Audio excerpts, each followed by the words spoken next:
Storytelling muna tayo habang ako ay nagkakape.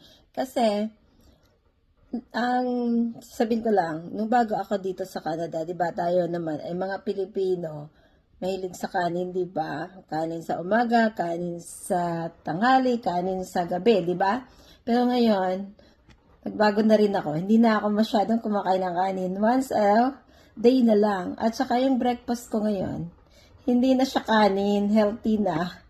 Lalo na pag, ganon, pag mga umiidad ka na, yung mga more than 40 ka na ba, o ayun, kailangan ano din tayo, ingat-ingat na rin tayo sa ating mga kinakain. Tapos, isa ko pang ikukwento, yung nung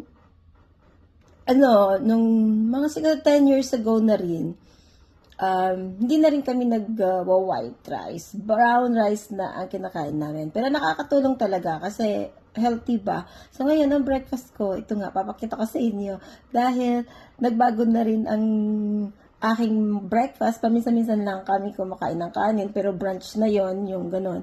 At pag ako lang na gusto ko kumain ng breakfast ko, ito lang ang aking kinakain. Gumagawa ako ng breakfast ko. Saka coffee lang. So, nakakatulong naman. Parang magaan sa katawan. So, yun. Ipapakita ko muna sa inyo kung ano yung aking iniinom. Siyempre, nagagawa ko ng coffee.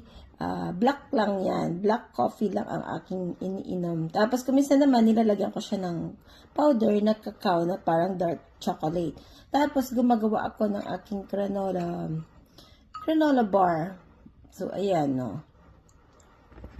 Made with this. Papakita ko sa inyo. Itong ginagamit ko. Ayan. Minahalo ko yan dyan. Ayan ang lahat ng mga ingredients na aking sa breakfast ko. So, diba? Iba naman. Kasi ganun talaga. Pag gusto mo ng healthy, kailangan gusto mo yung katawan mo na maintain. At saka isa pa pala, ako ay nakaka-bless dahil wala akong maintenance talaga pa. Okay naman. Taba nga ako, pero okay lang. Kahit mataba, basta healthy, diba? Basta, ang mahalaga, hindi tayo nag-maintain ng mga okay yung ating lahat. Pag nagpa-lab test tayo, okay lahat. Kaya wala tayong mga gamot. So, kung gusto nyong mag-remain ng healthy, ganun nga. Healthy din dapat ang kinakain. Yun lang. So, thank you for watching everyone. At see you po more. Ako kasi mahilig talaga ako sa mga tinatry ko kuminsan yung gusto ko, yung bago para sa akin. Para may iba naman. Hindi lang naman puro pagkain na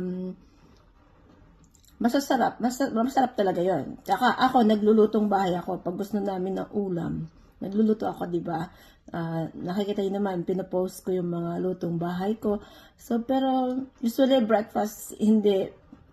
Siguro minsan lang kami nagbe-breakfast na pag lahat nandito, tapos magagawa ako ng sarili kong tosino, tapos mag-andang ng egg, tsaka fried rice. So, ayun, yung mga typical. Ngayon, gumagawa rin ako ng aking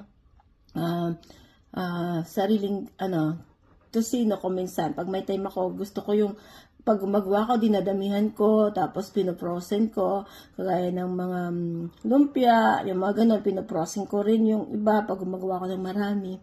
Pag minsan gumagawa na ako ng dessert, kasi kailangan din naman, kagaya ng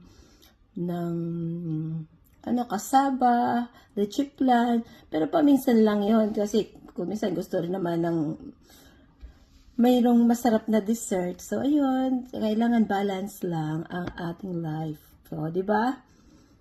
Pag kasi, kailangan din natin na i-balance ang ating mga kinakain. Alam ko dito kasi talagang makakain mo naman lahat kasi lahat naman na pagkain dito ay mabili mo naman. Pero, depende na yun sa'yo kung gusto mo na nakainin kahit yung mga matataba, nasa sa inyo na yon. Ayun. Tsaka, iba-iba naman tayo ng style. So, ayun nga ang aking breakfast ngayon. So, happy day! God bless. Thank you for watching, everyone. Bye.